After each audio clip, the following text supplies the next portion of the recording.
Assalamualaikum warahmatullahi wabarakatuh. Alhamdulillahi rabbil alamin.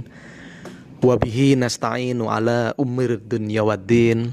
Assalatu wassalamu ala asrafil anbiya wal mursalin wa ala alihi wa sahbihi ajmain, amma ba'du. Yang kami hormati seluruh pendengar kajian Qalbu, kajian menjelang berbuka puasa yang dipelopori oleh SD Muri, SD Muhammadiyah 1 Ringenanom yang kita cintai.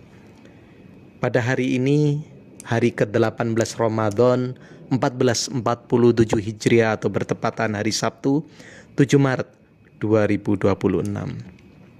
Semoga Allah meridhoi niatan kita, amalan kita yang ditujukan hanya Allah Subhanahu wa Ta'ala.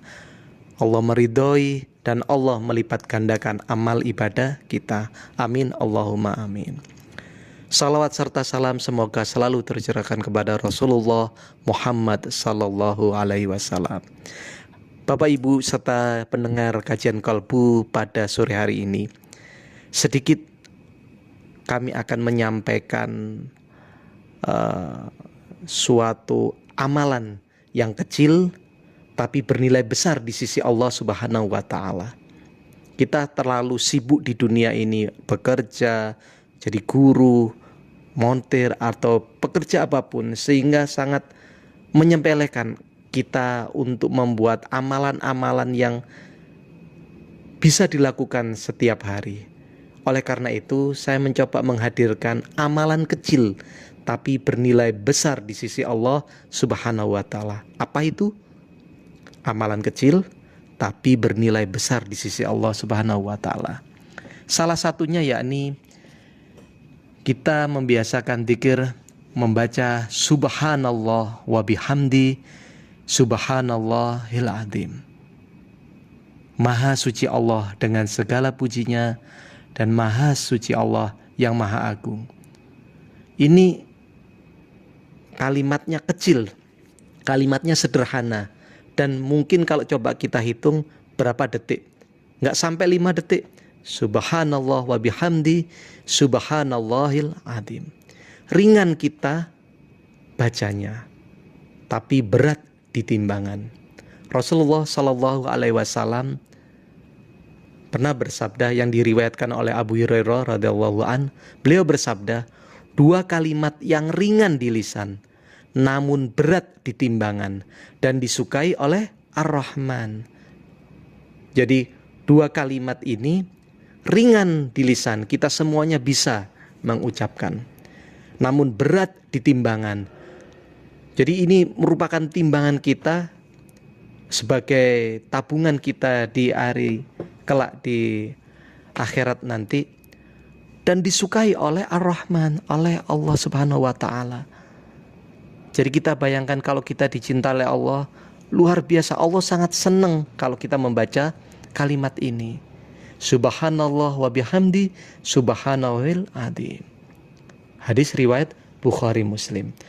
Oleh karena itu Bapak Ibu sekalian, semua orang pasti akan bisa melakukan ini. Hanya 2 kalimat, tetapi manfaatnya luar biasa. Yang pertama yakni menghapus dosa-dosa kita.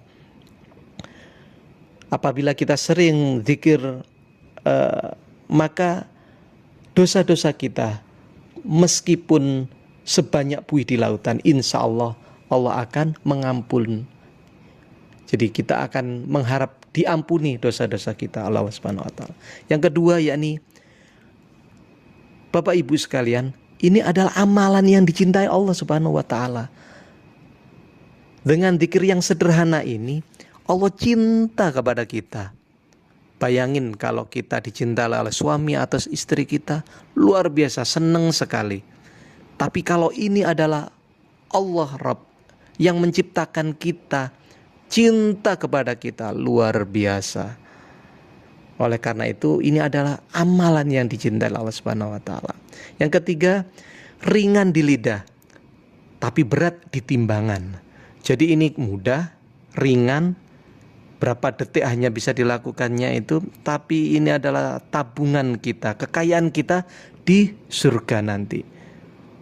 Sangat berat sekali. Oleh karena itu, dengan amalan ini timbangan kebaikannya luar biasa, nggak main-main.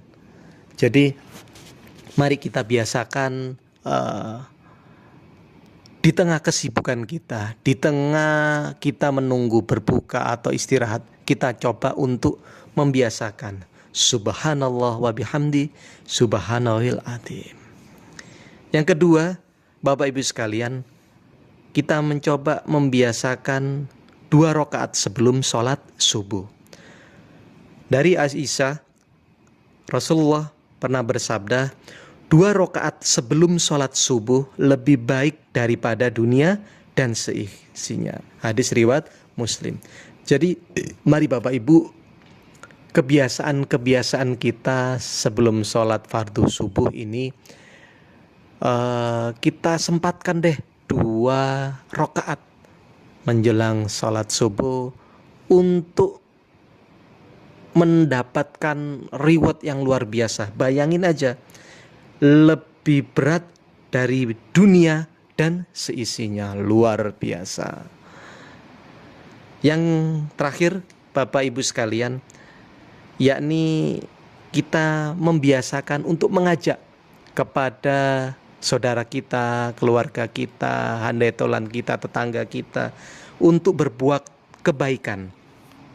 Jadi ayo yang punya HP kita broadcast atau sharing ilmu, atau di grup WA kita coba kirim-kirim beberapa artikel-artikel yang bermanfaat.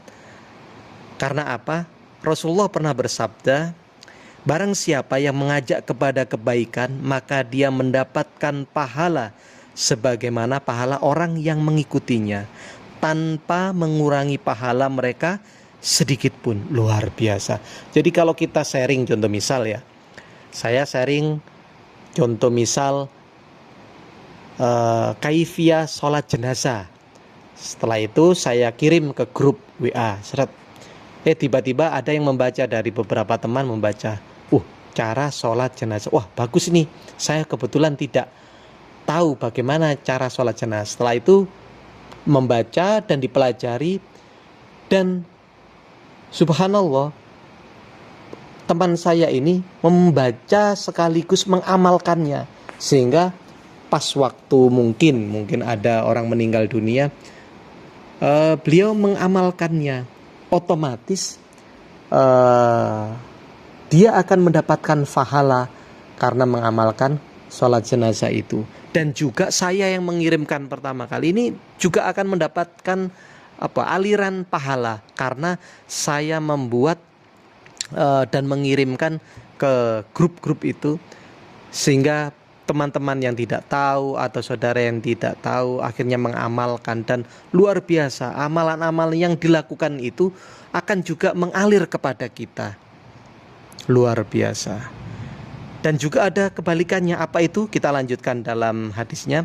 Dan barang siapa yang mengajak orang lain untuk melakukan kesesatan dan maksiat, maka dia mendapatkan dosa sebagaimana dosa orang yang mengikutinya, tanpa mengurangi dosa sedikit pun. Jadi kalau kita mengajari, membuat postingan-postingan yang negatif, yang sangat dilarang oleh Allah Subhanahu wa taala, maka kita akan mendapatkan transferan atau aliran dosa juga.